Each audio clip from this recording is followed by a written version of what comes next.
Hi guys, and welcome to the second episode of Defiance Central's podcast. We have a lot to go over this week. Well, this month.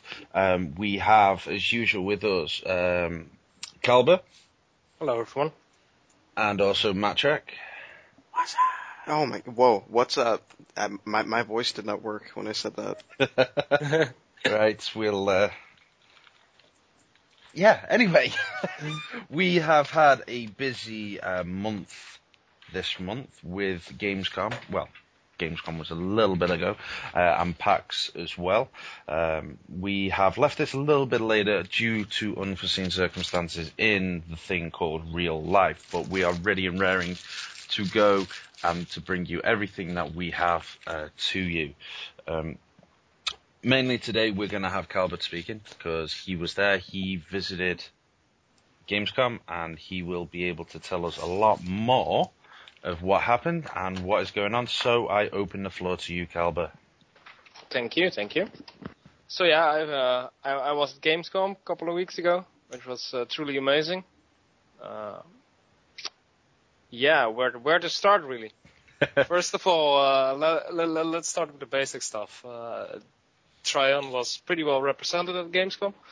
They had a booth for Rift and End of Nations, and then a little walk away was the booth of Defiance, which was a closed view booth to where you could queue in front of, although the queue times were amazingly fast. I think the biggest queue there was 20 minutes, and most of the time it was like 10 to 15. So what you would see is people would constantly run around circles trying to play a little bit more of the game, which is, in my opinion, a good sign.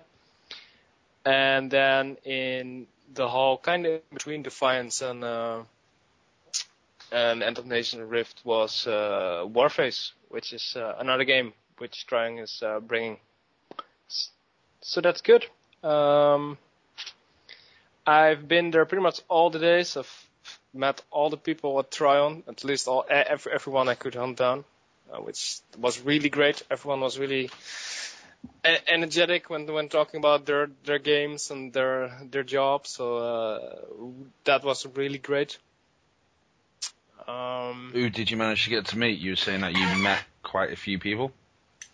Yeah. Oh, where to start? Well, let's start with the guys from Rift. I went to Gamescom 2 years ago, and I met Chris and Adam and another Chris. Trying so many Chris people, and so it was nice to catch up with them again. Shout out to Chris.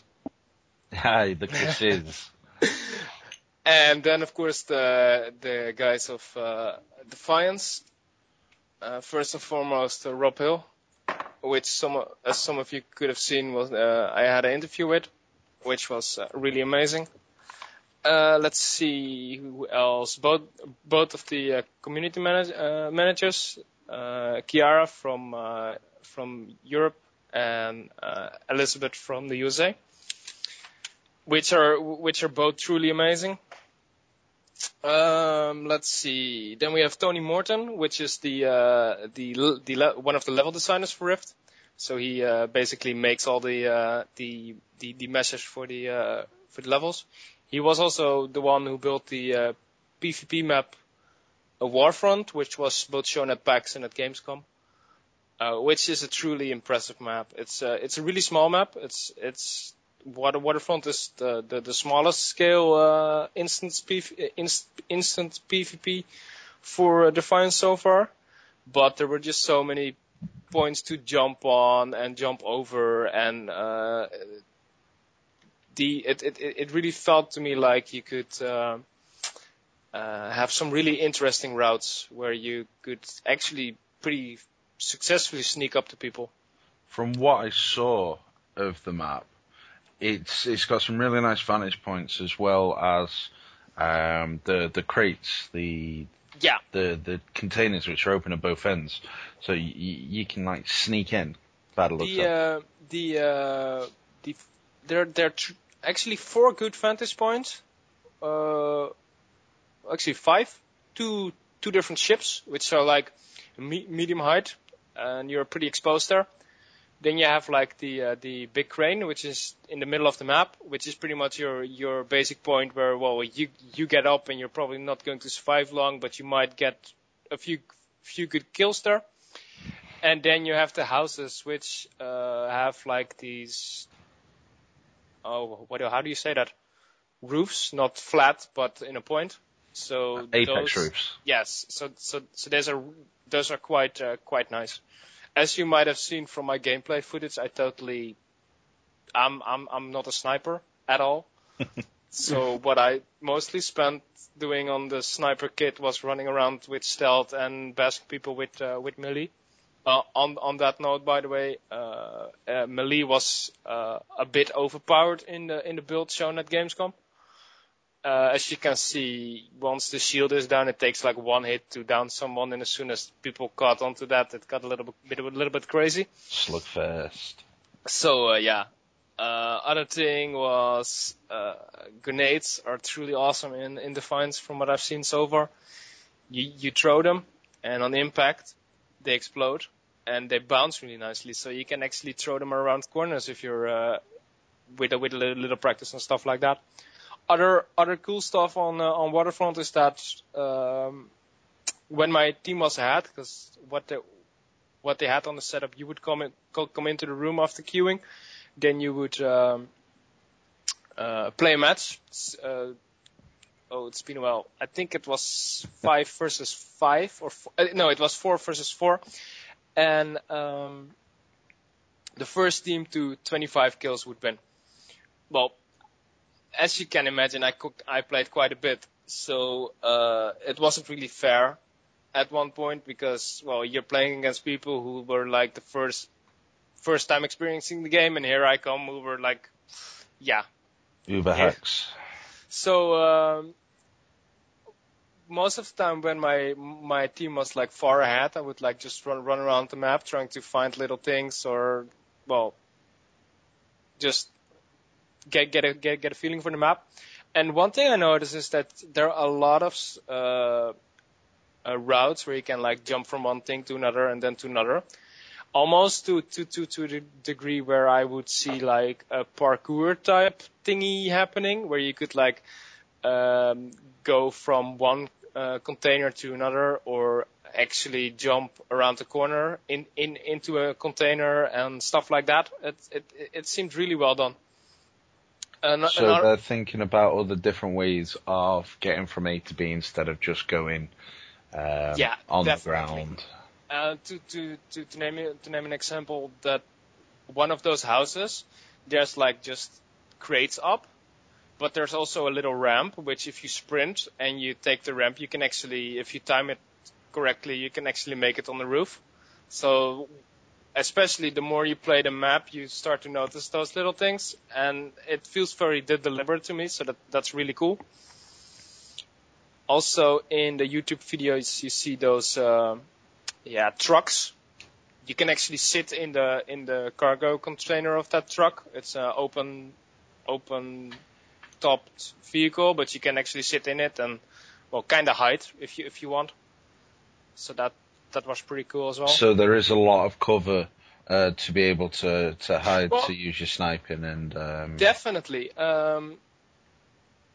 If I was running around with sprint, I was able to pretty successfully, like when my shields would go down and I would be fighting too, I would be like, well, let's just run for a while, and I would take one of those routes or quickly go around the corner, and my shield would actually generate back up, and I would turn around and kill the guys chasing me, for example. On that note, another really cool thing to do, from what I've noticed, is you can throw grenades behind you. One of the advantages of having a third-person shooter is you're not locked in that visual in front, so you can actually look behind you, but also aim a little bit behind you. And if you do that, you actually see the character throw a grenade over your shoulder, and you can do that twice in fast succession of each other. So what I would do is people were chasing me, would go into a building, take a sharp corner, throw 2 grenades behind me, and a lot of the times they would actually explode. Funny that, throwing grenades and they explode? Yeah, You mean people kill would, them? The people with the people spontaneous would explode. Yes. There's a difference between grenades and elements exploding and people exploding. So yeah, that's a little bit of how much fun I had from Defiance. I'm really missing playing. I have to admit, it was a real shame that Gamescom ended. That's for sure. Oh. Another really cool thing that Trine did, in my opinion, is the people in the booth were, of course, the developers, community managers, other people from Trine who were there mostly for the business center, who would come take a look and play the game and stuff like that.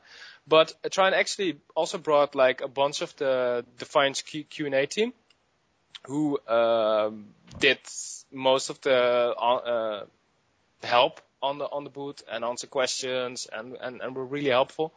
And I thought it was a really cool idea. I'm not sure what you guys think about that, is to bring your QA team to these conventions, because I know of no company that would do that, because well, unrightfully so. I think a lot of companies just see their QA as, well, we throw it over the fence, they test our stuff, and we get something back, and that's it. So I thought that was really cool.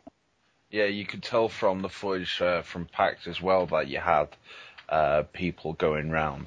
If nobody actually saw it, Trion actually streamed every day from like 10:30 till 5:30. Streamed their PAX booth. Of course, you had some stuff they'd already recorded re-looped for people who'd missed it, but there was quite a bit from Rift with the new housing, with Warface, and a bit of Ender Nations. They were having development, like in discrete dev panels and stuff like that. Well, impromptu, should I say. But they also showed Defiance, and you had some streamers. They were like pro, well, like we say pro. They were well-known streamers of sorts in different communities. Like me, I didn't know them because I've never been into one for watching first or third person shooters on sites like Twitch. It's always been the League of Legends, the Smite, the StarCraft and stuff like that, more of the RTSs. But they were there, they were throwing it out as well. So you had the Q&A and the pro, shall we say, the pro gamers playing as well. So we got quite a nice feel, quite a good explanation from it, which I thought was a pretty nice feature. Not only that, but the stream alone. I personally didn't watch very much of the stream, but did you actually hear any of their initial thoughts about the game? Because I mean, a little bit of what we're trying to do is make Defiance a game that streams easily and get that stream community going a little bit.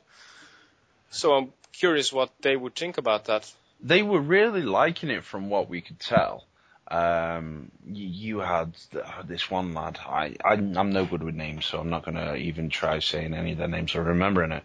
But he was running around hitting up with the shotguns and the needlers and all that. He had one of the guys who streamed his Xbox a lot playing it, but he was playing with mouse and keyboard. They all seemed to really like the game. I've been told from other people who've played it that they felt like it was a polished game for what was being shown, which it looked all right. It looked good. I still can't wait to get my hands on it and have a round, but you know, that's coming up, if not in a beta, if not in an alpha, straight away when it comes out in launch, I will be playing it nonetheless. On the note of shotguns, it's truly amazing. So much fun. I think my most used weapons, especially at the start, were automatic rifle and shotgun. Just at range, start with your automatic rifle. As soon as you get close enough, the shotgun has really limited range in Defiance. At least in the build I played, keep that in mind. Swap at close range and stuff melts. You still need to aim quite a bit. It's not like Call of Duty, you hit anywhere and it dies. You still need to aim quite a bit, but yeah, it was cool. Yeah, from the stream they were saying like they a lot of people seem to be going with. Is it the assault class that has that as the main? Actually, it depends what you play. If you assault has automatic rifle and shotgun, and then there is an alien type loadout with I think if I remember correctly the needler and another shotgun, and the needler is the secondary weapon. Another thing, though, don't call it classes. They're loadouts.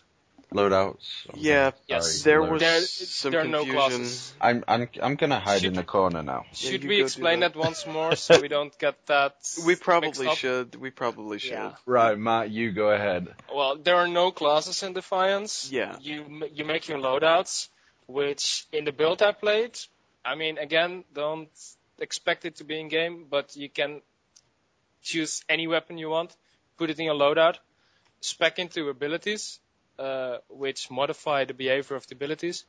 Pick an ability, put that in your loadout, and then just run around, kill stuff. So Yeah. it's really diverse, From- and it's. Sorry, go ahead. I'm just want to nudge in. From what I've seen, it seems like that the way they have the loadout set up for conventions is just for demonstration purposes. Like, as far as loadouts, once the game is released, I would expect that there wouldn't actually, unless they do something funky, and I don't mean that in a bad way, just something out of the ordinary, I wouldn't expect for there to be any loadouts when you first start the game. You'll probably unlock different slots, different loadout slots. Like, for instance, you'll start out with 1 or 2, and you can, for anyone who doesn't know, loadouts are meant to be created by you. They're not supposed to be created by the game. You create your loadouts, you use them. I'm assuming, unless they have some kind of weird weapon set up for PvP, probably only have access to certain weapons that you've collected. But what they could do for structured PvP is give you access to all of the weapons. That way, structured PvP is its own little thing, which would be a neat idea. Doesn't mean that they'll do it. It just means that it would be a neat idea. But yeah, We are saying that, but that is like pretty much what a recently launched game has been doing or is doing. yeah. On the yes and no, I mean, there are not that many games which allow you to have 2 main weapons, which I think is really cool, especially if you take into account that the weapons in Defiance, to me, feel really unique. Mm-hmm. I'm a big Battlefield player. I've played Call of Duty a lot, but these weapons, and that's of course also because of the universe, they're like really diverse. You shoot little grenades which explode, shotguns, but also shotguns with multiple bursts, stuff like that. It seems like really, really nicely done. Did you manage to get your hands on any kinds of pistols? Because I'm a huge pistol fan when it comes to stuff like that. And now you say it, I should have asked that. I had not thought of that. Well, I actually had thought of that, but when I was on my way driving home. So I was like, ooh, I should have asked that. I'm not even sure. Have you guys even seen any pistols? Yeah. I can't quite remember. I don't think I've seen any. I don't either. But it was like that dude with the hood in one of the trailers. Actually, the needler is pretty small though. So but I it's guess not a pistol, is the needler? Yeah, that's more of like an SMG. I think. Yeah. It has a pretty high rate of fire. Yes. And for those unfamiliar with the needler, it's a gun that shoots needles. Duh. And on impact, you do a little bit of damage. There's a little bit of damage over time because it's a poison type weapon. And then big blisters appear in your body, and after X amount of hits, big bugs spawn, and which chase the enemy you're hitting. And if they don't destroy them, or they don't get destroyed, or the person doesn't run away, they hit the player for quite a decent amount of damage. It's a really interesting weapon, but it didn't really work well for me. Every time I had my needler out, I would be blown up by a shotgun or by a SMG. So that I do like the way that they explained the needler on the stream from PAX Prime, because they'd actually changed it from what they originally had it as. Because basically what it was they were saying it was a majorly dot weapon. So dots are damage over time. And people were getting annoyed that they'd kill somebody, but they'd been hit by the needler first, and then they'd die 10 seconds after they killed the person. So they changed that, so they seem to listen to the QA and such like that. Well, of course they listen to QA, but it's probably a good idea. Yeah, it is. But it would be nice to see whenever a beta comes around, if they would listen to the beta community as much. But what's wrong with a dot persisting after you die? No, is that the entire strength of the I don't really weapon? see that as being a problem. No, but it was more of an annoyance from what I was gathering from what they were saying. Well, as far as what I know about it, that is always an annoyance, isn't it? It's a strength. It's a strength of the well, I guess. Yeah, Not that many straight up shooters have dots. I think would be where people would kind of very little. Would like in an MMO like Guild Wars or World of Warcraft. I think people would look at it a little bit differently than they would at Defiance. I think a lot of people who played with the Needler for the first time were like, well, this thing isn't doing any damage. What a horrible weapon. This weapon's terrible. There's bugs. And then you see his face getting eaten off. Run away. I don't know, but I will say that I do like the idea of like the newer Needler idea where, the bugs come out. No, I think that's a lot more innovative than just a dot. But what do I know about games? Yeah, we only play them a lot, and right. So we saw that we played a lot. Well, Kalbuir played a lot of games, and he got to meet people. Even on one of the days, I think it was the third day you were there.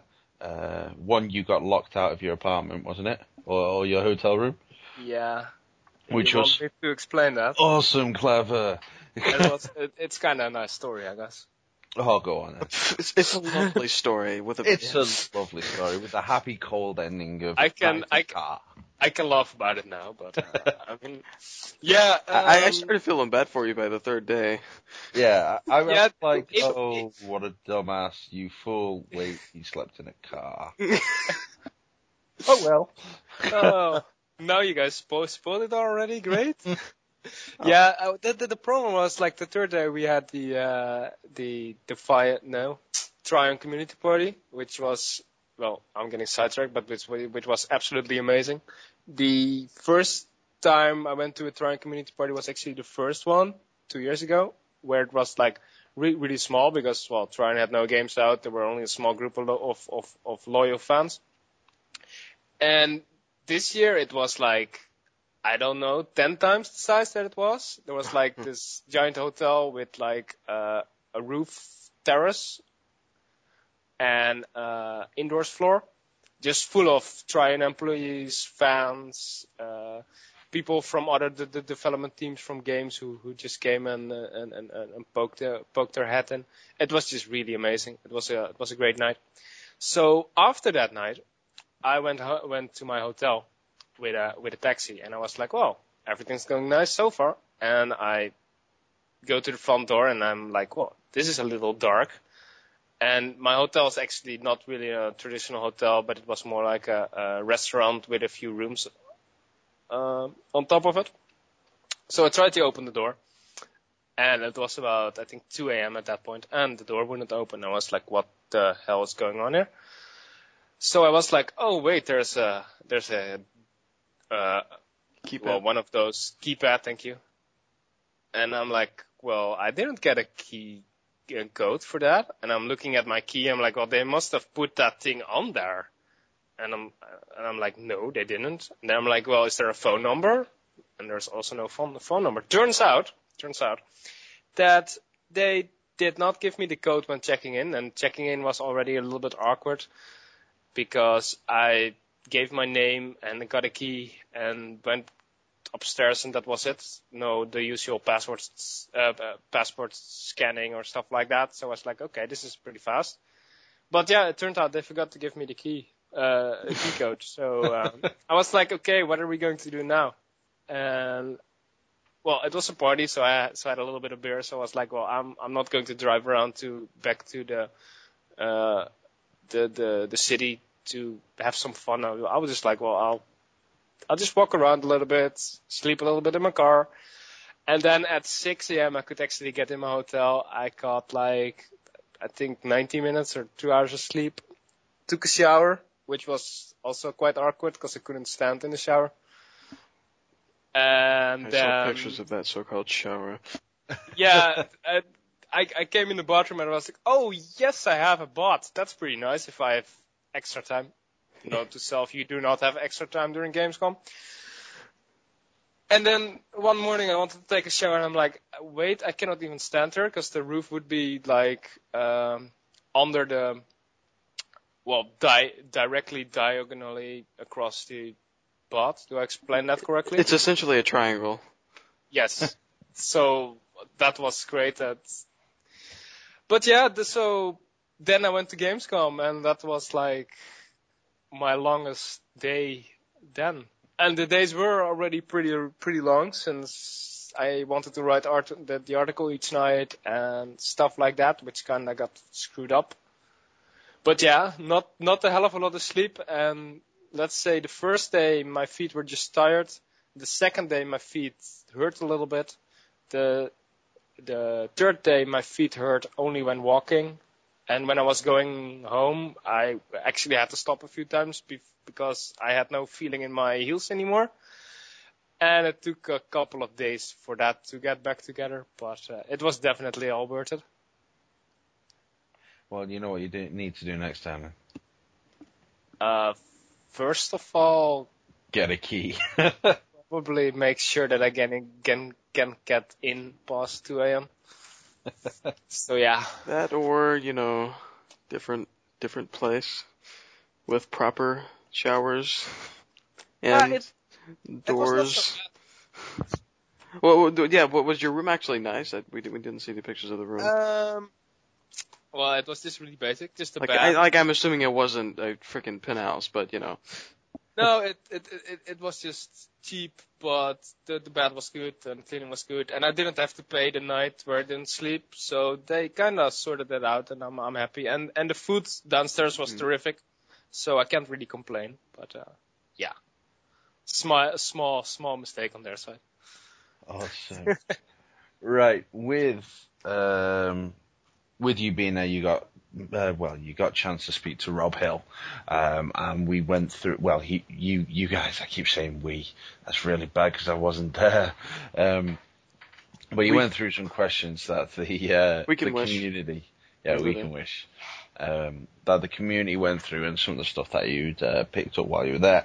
One of the main things I picked up from that, and quite a few people on the official forums has as well, was that there is not going to be any crafting in the game as it stands. What do we think about that? Because personally, it's one aspect I like in MMOs, is the fact that there's a crafting system. You can do stuff. It's stuff to keep you immersed in the game after you've gone through the story. It's a nice way to get trading networks going and such like that. So do you think this is the right way to do it? If you realistically look at the past 6 years of MMOs, though, there has not been one game which has done crafting in a way that would actually provide you with that gameplay experience, sadly. So I think if you take that into account, I think it makes a lot of sense. I think there have been some over the past 6 years. Well, I mean, it really depends on how you define a good crafting system. Well, okay, but in my opinion, a bad crafting system is you gather stuff, you click it in your UI, you press craft, and you're done. If that is the type of crafting system that an MMO has, in my opinion, yes, then it's probably better if they don't waste the resources and just put it on a vendor. Yeah. I love crafting, and I would love an actual craft crafting game where you have to take into account resource quality again, and where you can experiment in different pools and get better quality of your end results and stuff like that. But for some reason, I don't think that is sellable, or maybe there's no market for it anymore, or people are just not into the sandbox type thing anymore. But I'm sure this is in at least one of your heads right now. First of all, I want to point out I'm not that big on crafting. Like I like the idea of crafting. I'm not saying that I dislike crafting. Just me personally, I never really got into crafting. Now, what I will say though is that just from an observation point of view, like me never having actually gotten that into, the crafting scene or whatever, I think that Star Wars Galaxies probably had the best crafting. Yes. It was an awesome crafting that. My ideal crafting game would be a combination of Star Wars Galaxies and EVE Online. And well, you see, with EVE Online, it is still just I put resources in together, click, and in 20 minutes, half an hour, 3 hours, 2 days, it's going to be ready. In EVE, you're the way I look at, oh my lord, I'm stuttering. The way that I look at crafting in EVE is that you're not just crafting little bits of armor or whatever. You can craft space stations in EVE. So it does feel like, even though the actual interface for it might still be simple, it still feels like you're making more of a difference when you craft. Of course, depending on what you end up crafting. The reason why I say EVE is because, in my opinion, the progression you make as a crafter is actually really well done in EVE, because there's so much you can actually do with it. And that was kind of lacking in Star Wars Galaxies, because you would just pick your crafter or profession and you would go with it.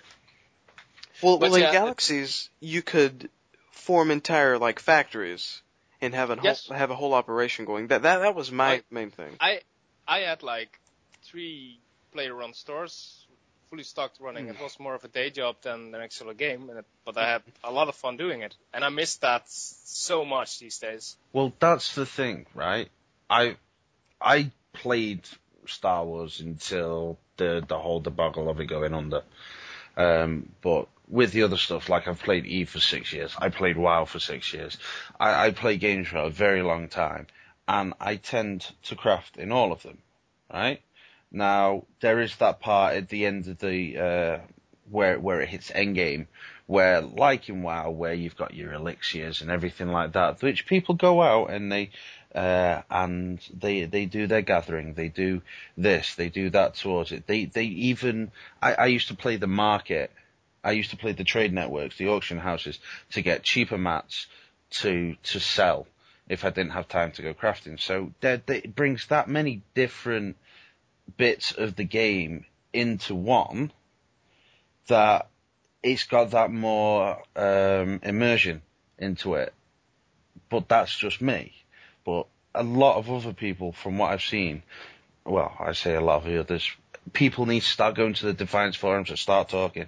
But it's something that people enjoy doing, and to not have it in it, I may just be playing devil's advocate here, but I think there should be some sort of crafting in it. Well, I have kind of a separate opinion from what I was talking about a moment ago, because I didn't bring up my actual opinion on this game. I was just talking, but I don't think that it's such a horrible thing that it's not going to be present in this game. And we were talking about this briefly before we started recording, but this game is, from what I can tell, is being marketed more as a shooter than it is as a grand MMORPG. That's not to say that it's not an MMORPG, but it is more of a shooter than most of the MMORPGs that have been coming out recently. And it's a completely different interface, it's a completely different control scheme, and from what he said in the interview, is that it really doesn't make as much sense in this game, because you would essentially be crafting the exact same thing that you can just buy from vendors. It seems like a pointless system in this case, because if they did do it, it would probably be something similar to games like Guild Wars or World of Warcraft and whatnot, as opposed to something like Galaxies. Yeah. I mean, In my opinion, it would be crafting for the sake of having crafting in the game. Yeah. But that is not to say that, say, a year from now, or I would not say bored, but they have spare resources, that it's not something they can look at. I mean, but one very important thing you say, I think, is the way the game is set up. I mean, as far as I can tell, you have no actually mouse cursor, which makes sense, as you have PlayStation and Xbox. Yes. That makes it rather complicated to make a complex crafting system. Yeah. Yeah. There is the accessibility of it. So that is definitely one thing to take into account. But you could. There would be a way to get around it, but it would be overly complicated. Well, it wouldn't have to be overly complicated, but it would need more than what what we have in most MMOs nowadays. Well, debatable. That. What I'm trying to say is actually what I said did not make any sense, but the point that we were making is that you could get around it, but it would still be more of crafting just to have crafting, because it's really not adding anything to the game. Because you would just be crafting items that it wouldn't really make a difference if you were crafting the items or if you were just buying them from the store. Unless they added a whole new element into the game, which they could do eventually as like a major DLC, and by DLC I just mean a major content expansion, not necessarily a paid DLC. But it really just depends on what people are looking for in their game. Like for me personally, what can instantly turn me on to an MMO is if it has player housing or player cities. I love that in an MMO. Yeah, unfortunately, there aren't as many sandbox MMOs as there used to be. Like, I still play Anarchy Online. Yeah. Oh, yeah. Because it has just an awesome... The player housing could be better, but the player cities are just outstanding. Yeah. It reminds me of stuff like Age of Conan with their guild forts and stuff like that. Yeah. But then they were always instants, weren't they? Yeah. This is where I liked Star Wars Galaxies with their player houses, because they had so much desert space and so much of this that you could easily just place a city there and not have something round for a good 5-10 minute travel. For some reason, though, I don't see that ever coming again, or not in the next major 10 years or something like that. I don't think games like that are very well sellable anymore. Well, there is, and I won't get too into this because this isn't just a gaming podcast, this is a Defiance-oriented podcast, but there is an MMO, kind of a smaller project. It was funded by a Kickstarter. It did get funded at like $50,000. There's a game called The Repopulation, and its goal is to essentially emulate the kind of sandbox-style MMO that Star Wars Galaxies was. But that's not like a big name MMO. No. That doesn't mean it's a bad MMO, it just means that it's not a huge MMO that companies are dumping a lot of money into, like Star Wars Galaxies was. So like you said, I think that it's going to be a while before we see any big title do that again, if it ever gets done again.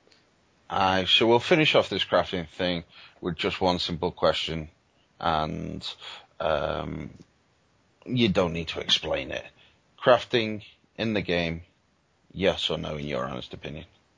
Kalbuir? Yes. Matt? I'm going to go with no. No? I'll go with yes. So... I lose. You lose. I was thinking, don't you dare go on the fence. Right. We've got a few different things. I think we will think about starting wrapping up for today. I think there are a few more things I need to say, though. Oh, okay then. Never mind. Scratch that last bit. First, a few quick pointers about PvE. I briefly got to experience it at Gamescom. Driving those quads and those vehicles feel amazing. They are a lot of fun to drive around in, so I'm definitely looking forward to that. Arc Throw events were super fun. I think I spent about 20 minutes on one of the Arc Throw events. which really didn't feel that long, but it was just a lot of fun. And this was only their kind of first arcfall that they made, so there might be a lot of more mechanics and stuff they can use. But for the mechanics that it had, like dodging out of poison, dealing with ads, protecting your allies from ads spawning behind them, giant claws from the main arcfall stomping up and down, stuff like that just felt really, really well. And on the side of a nice little thing is I won Tony Morton's T-shirt at Gamescom, which is this signed copy of his Tryon T-shirt, which was very cool. What they had set up was you would have to put on 5 Defiance T-shirts and pull them off, and there were like I think 6 guys on stage, and the person who did it the fastest would win his shirt. So I was like, well, I have to be in on that. So, well, luckily I did, and well, I won. So that was really cool. That was, I think, the last thing I had on my list, which I wanted to discuss today. Now you're just rubbing things in. Yeah. I want my T-shirt, Robin. Aye, we want our T-shirts. Right, Yeah. The one thing that we're always getting, what we got later, when we were saying, you got locked out of your room, it was like, well, I got to play the game. And it was just like, shut up. It's easy choice. If I would have to be locked out of my room every 5 days to be able to play the game, easy choice. Right. I don't know the amount of work I do from home. I might have to take the sad choice on that one, which is not getting locked out of my house. Why is that a sad choice? That's bad when that's a sad choice. No. Right then. Do we have anything else to add? No. Follow us on Twitter. Say again? Follow us on Twitter. What? That's a thing now. Follow us on Twitter. I have to say that every episode, otherwise I'll be sad. Yeah, I'm sorry. I just had everything just not want to work. Then it was like Twitter. Follow us. Twitter. Follow us. Right. Yes. How many times did we say that in one episode? Right. We could do like 5 minutes of it, but no. Right. Defiance Central. Defiance-Central.com. That is us. Have launched a few different social media outlets. Well, not outlets, but you know what I mean. Yes, we are selling. No, we're not. We are selling things. No, we're not. We are now on Facebook, which you can find us at facebook.com/community.defiancecentral. Couldn't get Defiance Central, which kind of sucked. We're also on YouTube, where you can find all of Kalbuir's videos that he recorded from Gamescom, and that's youtube.com/Defiance Central TV. You can also find the links to these podcasts there as well. We'll upload them as well, and we will be posting interviews and anything like that we get on there as well. And finally, there is the Twitter, which is Defiance Central, at Defiance Central, which will be in the link on the image. Sorry, I am wanting to hiccup right now. Ugh, that was not very nice. So, yes, the final thing are we going to do? We will be hosting some competitions. Robin managed to get us a couple of extra T-shirts, which we are wanting to do some giveaways for. So please keep an eye on our Twitter and the website. There will be some instructions for that later on. It's just going to be the normal Twitter, Facebook, and YouTube palavers that you see every now and again. So we'll close with the final thoughts of Gamescom and PAX, and we'll start with Matt. I mean, I'm not going to say they were bad. So, they thumbs up, 2 thumbs up, yay. I'm physically holding my thumbs up. There's a scale of 5 stars from Matt Trek. 6. 6 stars. 6 stars. Robin? They like to go beyond. I wish Gamescom would be a little sooner next year, but I guess I have to wait a year. Actually, I just had a great time. I just want to thank all the Tryon people I spoke with. I have a big list here, and I intended to name them all, but I missed so many people's names that I feel bad if I go through the list. So just thank all of those people, because they really made that event great. Yeah, shout out to Chris. Definitely. That's going to be the thing now. Shout out to the Chris's. And hopefully next year, E3, Gamescom, and PAX. Aye. That's my goal. That's your goal. Oh, Jesus, you're insane. And for me, I want to say thanks to the Trion guys for actually streaming the whole PAX. It was awesome. Guys who were watching the stream, you really need to watch it for the games and not just for hat codes. Come on, it's not all about the codes. Wait, they had hat codes? Shut up. Yeah, I think they were hat codes and bacon skins for End of Nations. And the bacon skins, I've seen those. Yeah. Those are By the way, apparently in the UK today, we were the 5th of September. It was National Bacon Day, so that would have been really cool if I could have got skin then, but I didn't. But no, thank you very much, and I look forward to hearing anything else that you want to do in Europe. Please let me know, and I will be there in a flash after booking it from work. Just be sure to follow us on Twitter. Yes, follow us on Twitter. Actually, in complete serious here, the one thing I will point out about Twitter, if you want to direct message someone, you have to follow them and they have to follow you. So yeah, you should follow. I thought it was only following one way. No, for direct messages, it has to be followed by each person, which is kind of weird. I don't know why, but because I was detecting. My spidey senses were tingling. I was detecting an outro. One thing I do want to point out about PAX and Gamescom in specific here, and Eurogamer's kind of like this as well, but I don't think as much as PAX and Gamescom. The thing about E3 is awesome and all, but the thing that Gamescom and PAX have over E3 is that they are made for consumers, especially PAX. Yeah. PAX is probably the best for consumers. Yeah.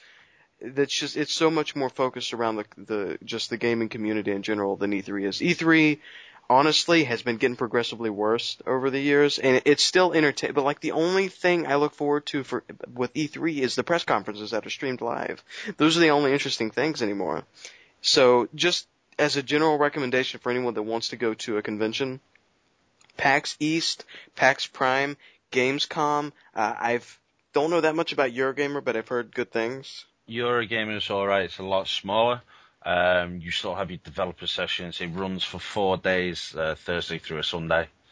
And it's not too bad. I went last year, I'm going again this year, so if anybody is going to Eurogamers, please hit me up and you'll see my Twitter everywhere.